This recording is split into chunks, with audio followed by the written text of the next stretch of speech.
to Eye on America. I'm Michelle Miller.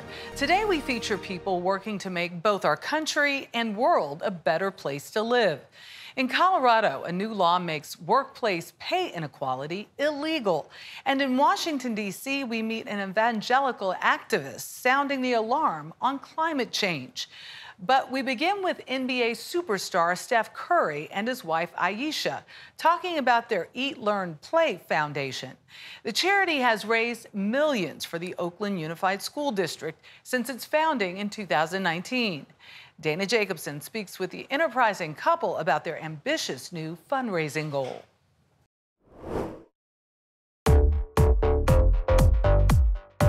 Steph Curry is one of the greatest shooters the NBA has ever seen. But that's not the only sport where he excels.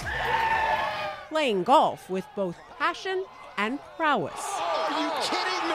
Once you get a little taste of golf, it's just so much fun to test everything about you. This frustrates the greatest athletes in the world. And whenever I see a highlight of you, you're just doing it really well. It's really frustrating. That's why it's a highlight, because you don't get to see the low lights. You don't get to see the shots of miss.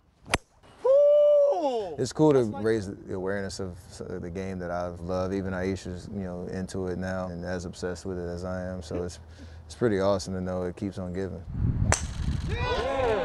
His wife Ayesha first picked up a club 3 months ago. Steph is her coach. You remembered all of it. I did? That's perfect.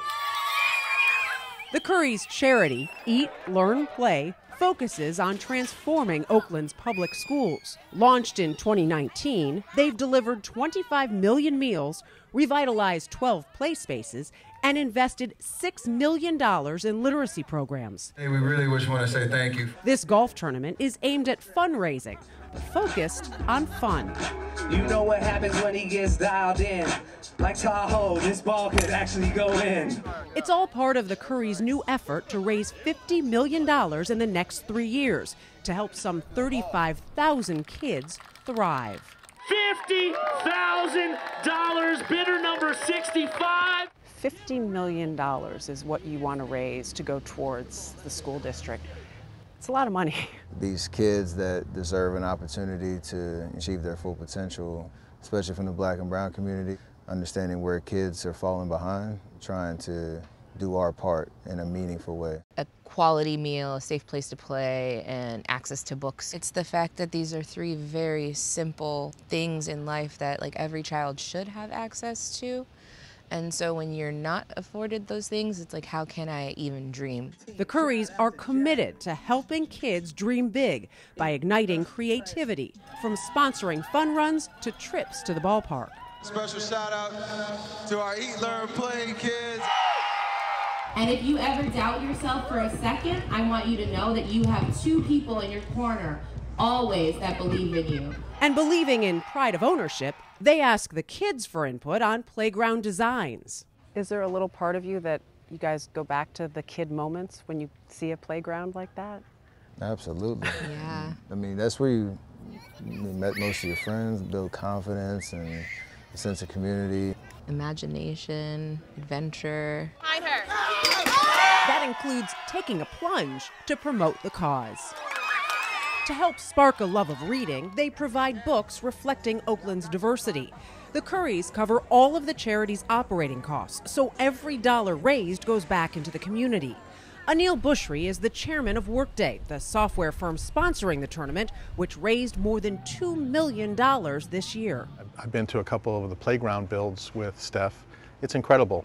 We're all kind of in tears and joyous at the same time because we see what's possible. At 6'2", he's extremely small. Curry is also the subject of a documentary, Underrated. It follows his journey from an undersized kid with a big work ethic to his triumph as an NBA champ. Bang! Steph Curry from downtown. It's an intimate look at his determination to succeed at everything he does. You say hi? That's the crew, so Cannon, Riley, and Ryan. Some of the sweetest moments show Curry is a family man, shining a light on the loves of his life. Show your muscles. Where are your muscles at? The title of the documentary, Underrated, the idea of being counted out. I'm curious, in the relationship here, In getting Ayesha, once you guys started dating, were you underrated?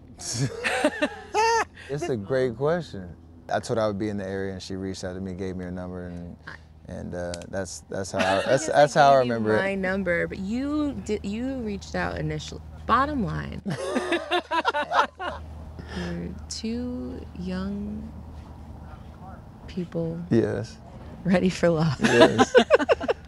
I was after the first date when I tried to go for the first kiss. I was definitely underrated at that point because I got curved a little bit. Okay. That's not what happened. He came flying at my face. I didn't know that he had those feelings, but I'm happy that you did. That first kiss is always hard. It's always hard. I'm blushing. A little bit. I went back in time just now. Great memories. It was a great memory. Curry continues making memories with the Golden State Warriors, winning his 4th NBA title in 2022 and being named MVP. I'm so fortunate to be able to say like they each have something different that They're like kids. Yeah, exactly. In 22, I feel like it was just a culmination of a 3-year journey. We were so far away from the mountaintop. We got there to get over the hump and win. Like that's where the emotion came out. We also know that Father Time in the sense of like we're not gonna have this opportunity too much longer, so you gotta give it everything you have. It was a lot, and hopefully we can do it again. Coming up, the continued fight for equal pay for equal work. This is Eye on America.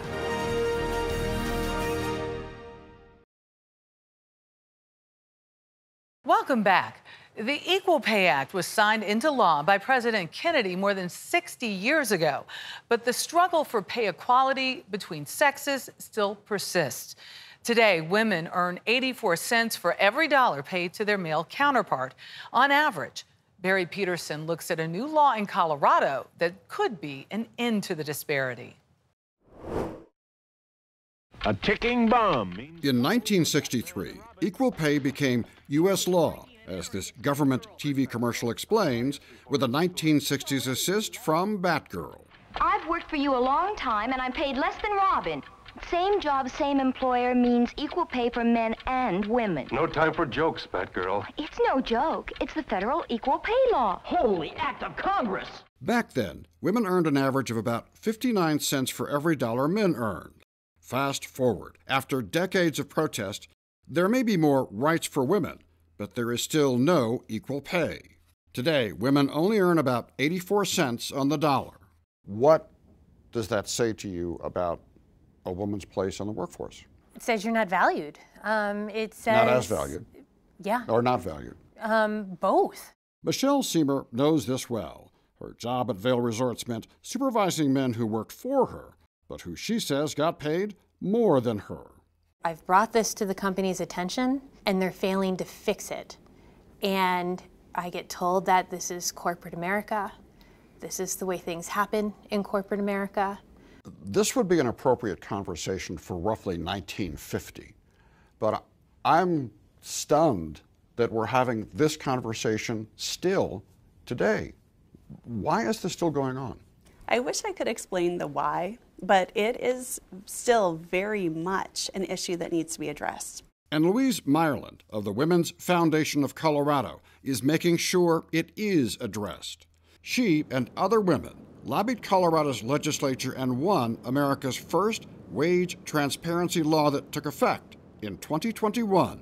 So job postings in Colorado have to include the wage range and benefits. It places the value of the work rather than placing a value on the person doing the work. But that was just a good beginning. Now, a new law that just passed is a lot tougher. First, an employee can get damages for unequal pay going back 6 years instead of 3. Second, employers must now disclose who got the job and how an employee might apply for similar jobs in the future. Third, and most critical, Colorado's Department of Labor and Employment will now investigate unequal pay claims instead of leaving it to individuals, many without financial means, to sue. State Representative Jennifer Bacon, who helped get the law enacted, thinks that's a game changer. It is a major part of this. As much as I love attorneys, I love being one, litigation sometimes can be used as a tool of intimidation, only in this sense of how much it costs and how much time it takes to go through that. I'm sure a lot of people said, I'm being treated unfairly, but if I'm not making a lot of money, how am I going to afford a lawyer to fight this? Exactly. Have you basically solved that problem? We hope that this is a step. This is the first time that we've been able to legislate in this way. Toughening the law could help women like Edith Mata. She says in her former job, the men she supervised earned more. I had more experience than some men that I was working with, but yet they had more valuable roles, got paid more as well, which made me realize that sometimes my experience wasn't valued the way that their experience was valued, even though I had more experience than they had in that time. As for Michelle, she says she asked her boss at Vail Resorts for a raise to equal what men were being paid, and recorded their conversation. I totally appreciate your frustration. Sympathy, but no raise. This issue is widespread. Like, you're not alone in it at all. So that is like the reality of it. Michelle filed a charge of discrimination with the U.S. Equal Employment Opportunity Commission. She says the EEOC is still investigating. CBS News asked Vail Resorts for comment, and they replied in part, "We are proud to be a leader in supporting, developing, and advancing women across the ski and ride industry." And they added, including through fair and equitable compensation. But some things can't be negotiated. Research shows men are slightly more likely to ask for a raise, while women tend to be more about accepting rather than confronting. Men throw fits, men go to their bosses, and men get raises. I think women, especially, you know, slightly older growing up, are told, you know, you're polite, you smile, you say thank you. Michelle is taking a more personal action, raising her 14-year-old daughter Charlie to be better prepared. What do you want to teach your daughter about how to deal with this when it's her turn to go into the workforce? I think mainly just to be loud. You don't have to settle for what someone is offering you. It's okay to ask questions. It's okay to say, hey, I want more. Basically, you don't have to settle in any form of your life. So future generations of women won't have to wait decades more to finally be paid equal to what they are worth. Ahead, a surprising advocate in the fight against a warming planet.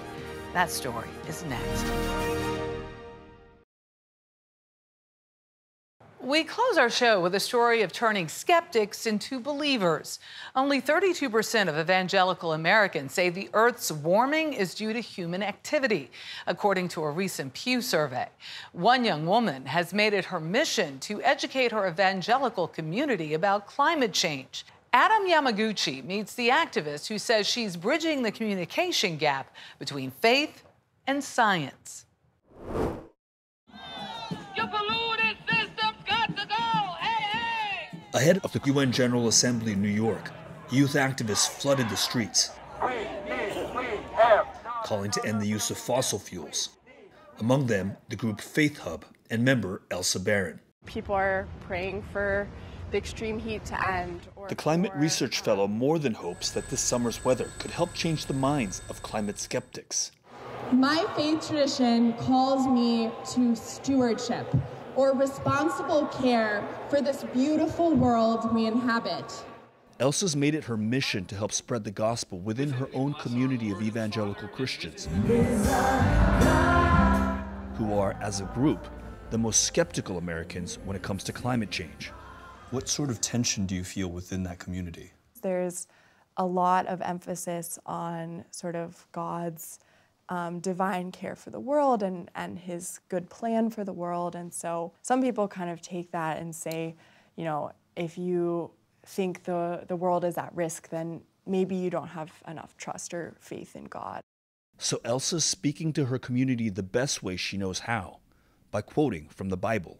Probably the most commonly, you know, referred to and cited and maybe even debated single verse related to climate and environment is right there in Genesis. Genesis 2:15 says, Then the Lord God took the man and put him in the Garden of Eden to cultivate it and keep it. What does loving our neighbors really look like in a world where the sorts of decisions we're making are directly impacting people's ability to live in their homes across the world, or to manage their crops, or have food or water to drink? Elsa's not alone in feeling the need to spread the word. In November 2022, Galen Curry and the National Association of Evangelicals issued a sweeping report urging members to help curb or mitigate climate change on a biblical basis. Why is there so much skepticism within the evangelical community about the science of climate change? Well, very sadly, this whole issue has become politicized in an unhelpful way.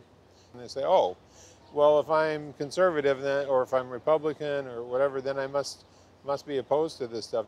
A city where the water is pure to drink, the air clean to breathe. In the 1970s, evangelical Christians were early leaders in raising concerns about environmental degradation. But in the 90s, political conservatives began to emphasize economic growth over environmental concerns by casting doubt on climate science. In 2021, Franklin Graham took his climate denial message to Facebook, posting, "Climate change is nothing new." He compared it to extreme events in the Bible, like the famine in Egypt and flooding in Genesis. I think that's unfortunately where the issue is wound up for a lot of people. But we still have the Bible. It hasn't changed, and so we continue to call people back to that. Is that to say that to be a good Christian, one should steward the planet? Well, certainly that is one of the fundamental responsibilities that God gave us. We can solve this crisis in multiple ways. Elsa Barron understands where climate denial takes shape. Her own journey to a climate reckoning took a long, circuitous road. She grew up in the church in Wheaton, Illinois, where evangelical Christianity is firmly rooted. She says she was known as the creation girl for her strongly held beliefs. How did you square science education with some of what you had grown up to understand about the world? I was very passionate about science, and I also had this hesitation because I think the community I grew up in had a very literal interpretation of the Bible. And so I really pushed back, I think, in the classroom against the science of evolution, for example, and was very skeptical of it. But as Elsa dug into her fascination with science, she struggled to reconcile her beliefs. I was starting to really see the evidence behind things like evolution, or even climate change was sort of a less talked about. And it was definitely a moment of questioning for me, and crisis of whether I could still hold on to my faith at all. She contemplated leaving the church entirely, as her two worlds were seemingly on a collision course. That was very much a turning point for me, to trying to dig in my heels and really have these tough conversations that I hope will inspire the kind of change we need. To create the change from the inside. Yeah, hopefully. But change can come slowly. Moving from concern, from care into action is really the way forward. Elsa's found some of the most difficult conversations happen even closer to home. That doesn't mean we shouldn't act. Her father, Todd, recognizes a responsibility to care for God's creation, but has doubts about the cause of extreme weather. I just think there is some resiliency in our planet, and the fact that meteorology records go back no more than 200 years, maybe even 150 years. So I think we've got a small slice of looking at these things and thinking about them in such a way where we don't know, what's going to happen. Does that make for awkward Thanksgiving dinner? Yeah, sometimes. I mean, especially now that I work full-time doing climate-related research, there's always a little bit of silence, maybe some comments that are made that You've been I brainwashed. Hear. Yeah, or maybe I'm working for, the wrong side, quote unquote. But I think that it's worth it. I mean, and I try to keep opening spaces for conversation to happen and not just sort of be swept under the rug. Elsa's sister and her mom have been much more receptive to her message. We go through droughts and whatnot. It's opened my eyes to potential destruction and opportunity to do something. Elsa is anxious about the rapidly ticking clock, but she remains hopeful. She moved to Washington, D.C., where she pushes to affect policy and legislation on the climate crisis. 5 summers out, if we don't really, hit the ground running with taking action, this might look like a mild summer in comparison. For more stories like these and live coverage of breaking news 24/7, stream us right here on CBS News. I'm Michelle Miller. Thank you for watching Eye on America.